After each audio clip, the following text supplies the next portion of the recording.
वक्त ये बैठक चल रही है। बैठक से क्या निकल कर आएगा, सबसे पहले हम आपको दिखाएंगे पीएम मोदी और उद्धव ठाकरे की इस मुलाकात को लेकर शिवसेना नेता संजय राउत का एक बड़ा बयान आया है। संजय राउत ने आज की बैठक में मराठा आरक्षण पर हल निकालने की उम्मीद जताई है। राउत ने कहा है कि सुप्रीम कोर्ट ने अपने फैसले में केंद्र के पास आरक्षण देने से जुड़े अधिकार की बात कही थी, इसलिए उम्मीद है कि आज की बैठक में इस मुद्दे पर हल जरूर निकलेगा। ये बात संजय राउत ने कही है। हालांकि केंद्र के इस सुप्रीम कोर्ट के इस फैसले के खिलाफ केंद्र पहले ही सुप्रीम कोर्ट जा चुका है। सुप्रीम कोर्ट ने जो निर्णय दिया कि मराठा आरक्षण के बारे में केंद्र सरकार को ही अधिकार है निर्णय लेने का, और महाराष्ट्र में हमारे बहुत से संगठन जो है इस मामले पे आंदोलन कर रहे हैं, आंदोलन का निर्णय लिया है, मोर्चे निकाल रहे हैं। तो हम सबको ये बताना चाहते हैं कि मुख्यमंत्री महोदय खुद इस मामले में बहुत गंभीरता से काम कर रहे हैं और आज प्रधानमंत्री से जाकर मराठा आरक्षण के बारे में जल्द से जल्द निर्णय लेने की गुहार लगाने वाले हैं। तो ये बहुत ही महत्वपूर्ण बैठक है आज की प्रधानमंत्री जी के साथ, और मुझे लगता है आज की बैठक में दो बड़े नेता जब बात करेंगे तो मराठा आरक्षण की जो मुद्दा है जरूर उसमें से हल निकल जाएगा। काल पवार साहेबांनी पण भेट घेतली। तो संजय राउत जो बात कह रहे हैं वही एबीपी न्यूज़ भी कल रात से बता रहा है। बेहद अहम बैठक है। आधिकारिक तौर पर जो बातचीत होगी उससे ज़्यादा अहम ये बैठक में गैर आधिकारिक तौर पर जब उद्धव ठाकरे और प्रधानमंत्री नरेंद्र मोदी 10 मिनट के लिए अलग से मिलेंगे, उस 10 मिनट की बैठक पर हमारी बहुत पैनी नज़र है।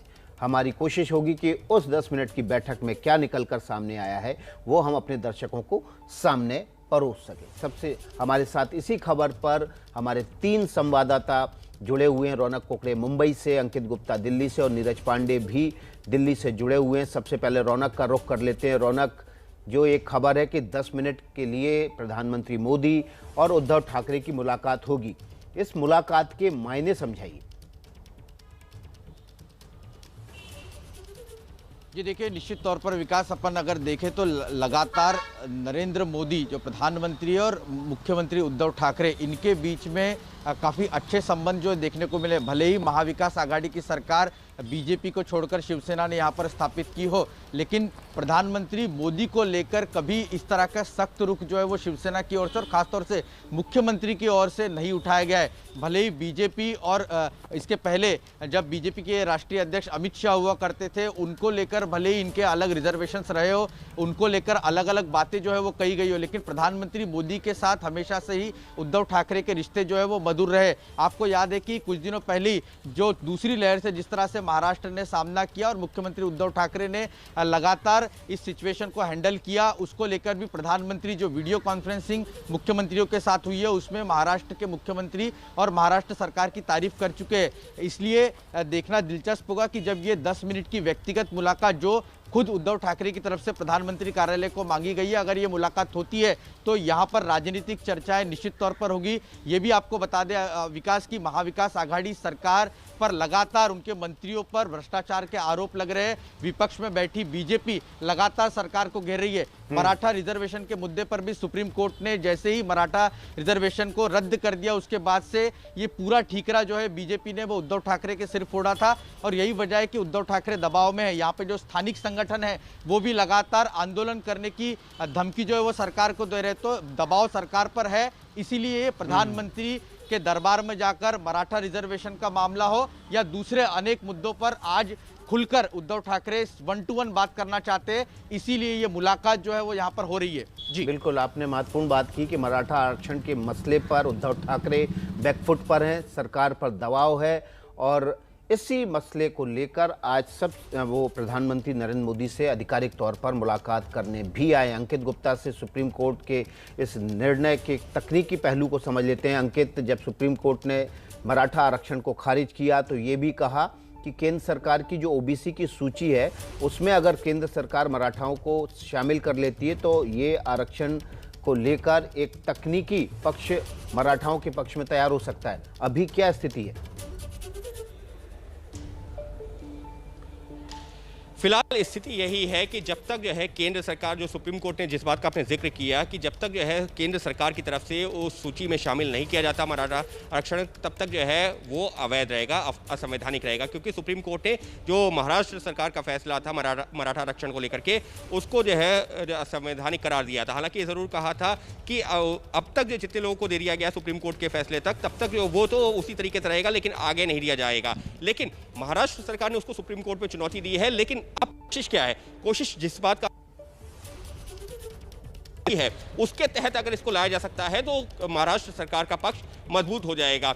और मराठा आरक्षण को लेकर के हमने देखा है कि पिछले कई सालों में महाराष्ट्र में किस तरीके के आंदोलन हुए हैं, जिसमें हिंसक आंदोलन भी हुए थे। और जब भी कोई चुनाव होता है तो मराठा आरक्षण एक महत्वपूर्ण मुद्दा रहता है। और जब जो है इससे पहले का भी चुनाव हुआ है, जब उद्धव ठाकरे मुख्यमंत्री बने हैं, उस चुनाव में भी ये एक महत्वपूर्ण मुद्दा था और यही भरोसा दिया गया था कि मराठा आरक्षण यूं ही जारी रहेगा। लेकिन सुप्रीम कोर्ट का फैसला उसके बाद आया है। अब दबाव ये है कि केंद्र सरकार की मदद से क्या उद्धव ठाकरे मराठा आरक्षण को लेकर के जो वादा किया गया था कि मराठा आरक्षण यूं ही जारी रहेगा, उसको जारी रख सकते हैं। क्योंकि सुप्रीम कोर्ट ने इससे पहले के अपने फैसले में असंवैधानिक करार दिया है, उसको चुनौती दी गई है। लेकिन विकास, ये तो हुई वो आधिकारिक मुलाकात की बात। उसके अलावा ये जो आधिकारिक मुलाकात हो रही है, इस दौरान तो अजीत पवार भी वहां पर पहुंचे हुए हैं, उसके अलावा अशोक चौहान भी पहुंचे हुए हैं।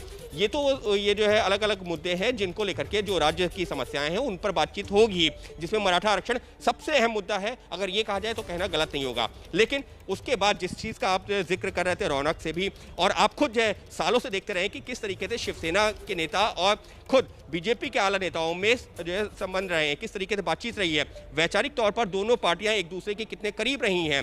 और इसी वजह से अगर प्रदेश स्तर पर बात की जाए तो भले ही एक दूसरे के खिलाफ बयानबाजी हुई है, लेकिन अगर हम जो है पार्टी के आला नेतृत्व की बात करते हैं, फिर चाहे वो बीजेपी की बात की जाए, खुद प्रधानमंत्री नरेंद्र मोदी के स्तर की, या फिर बात की जाए उद्धव ठाकरे के स्तर की, तो यहाँ पर इस तरीके का कोई कटुता नहीं दिखी है, खासतौर पर बयानों में। और हमको ये नहीं भूलना होगा कि जो बड़े नेता हैं शिवसेना के, संजय राउत, वो तो लगातार जो है जो अपनी सहयोगी पार्टी कांग्रेस है उसको लेकर ही जो सवाल खड़े करते रहे। वो तो ये कह रहे हैं कि यूपीए का जो नेतृत्व किसी और को दे देना चाहिए। तो वहां पर जो अगर कहीं विरोध दिख रहा है तो जो सहयोगी दल है कांग्रेस और शिवसेना के नेताओं के बीच में दिख रहा है। कांग्रेस कहती है कि ये उनकी निजी राय हो सकती है, ये महागठबंधन गठबंधन की राय नहीं है, तो विरोध वहां जरूर दिख रहा है। लेकिन शिवसेना के जो बड़े नेता हैं उनके बीच में और प्रधानमंत्री नरेंद्र मोदी या बीजेपी के आला नेतृत्व के बीच में उस तरीके का विरोध नहीं दिख रहा है। और इस वजह से जो आधिकारिक मुलाकात के बाद में 10 मिनट की मुलाकात है, वो सबसे ज्यादा इस वक्त चर्चा में है। और सवाल यही है कि वो उसमें क्या निकलेगा।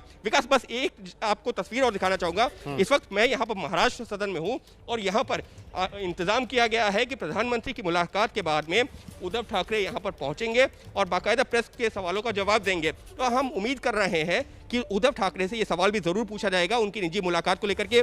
लेकिन जैसा हमको पता है कि वो निजी मुलाकात होगी, लिहाजा उसके बारे में कितनी जानकारी देना चाहेंगे या नहीं देना चाहेंगे, लेकिन एबीपी न्यूज़ जरूर कोशिश करेगा, आप खुद भी कोशिश करेंगे और हम लोग भी कोशिश करेंगे कि वो जानकारी 10 मिनट के दौरान क्या हुआ है वो भी अपने दर्शकों तक पहुंचा सकें। बिल्कुल, सूत्रों के हवाले से जानकारी जरूर एबीपी न्यूज़ अपने दर्शकों तक पहुंचाने की कोशिश करेगा। हमारे साथ नीरज पांडे भी जुड़े हुए हैं। नीरज, एक महत्वपूर्ण सवाल यह है कि आने वाले समय में महाराष्ट्र की विधानसभा अध्यक्ष का चुनाव होना है। नाना पटोले पहले विधानसभा अध्यक्ष हुआ करते थे, वो कांग्रेस के प्रदेश अध्यक्ष बन गए, विधानसभा अध्यक्ष का पद छोड़ दिया। इस चुनाव में क्या कोई राजनीतिक गणित छिपा हुआ है?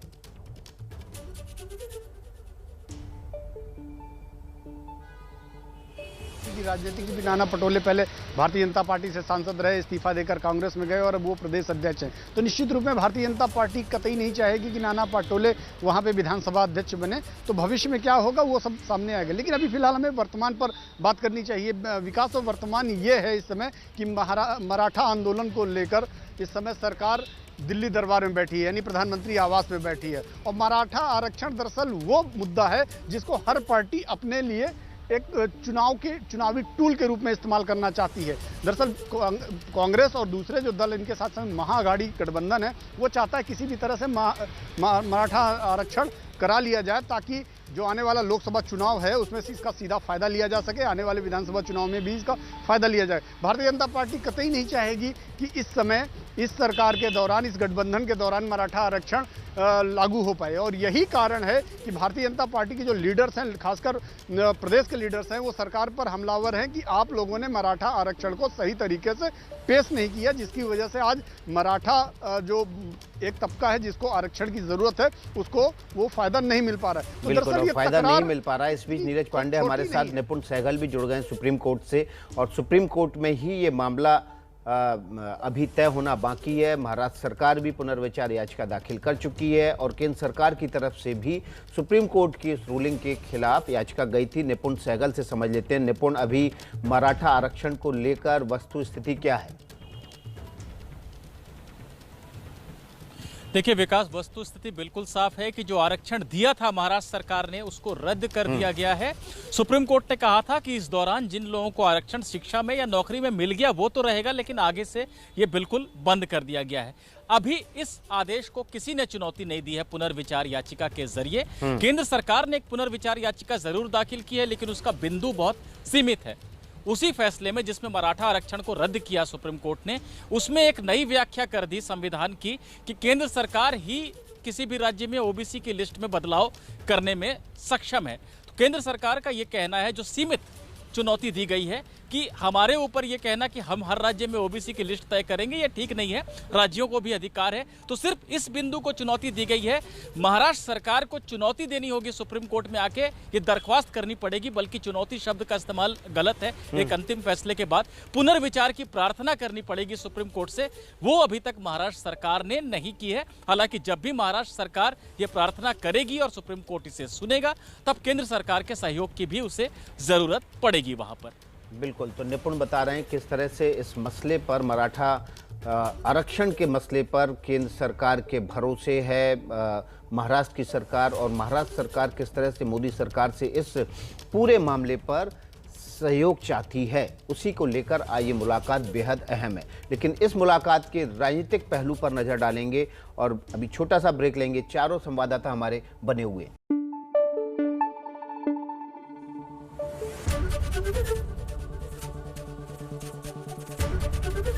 एबीपी न्यूज आपको रखे आगे।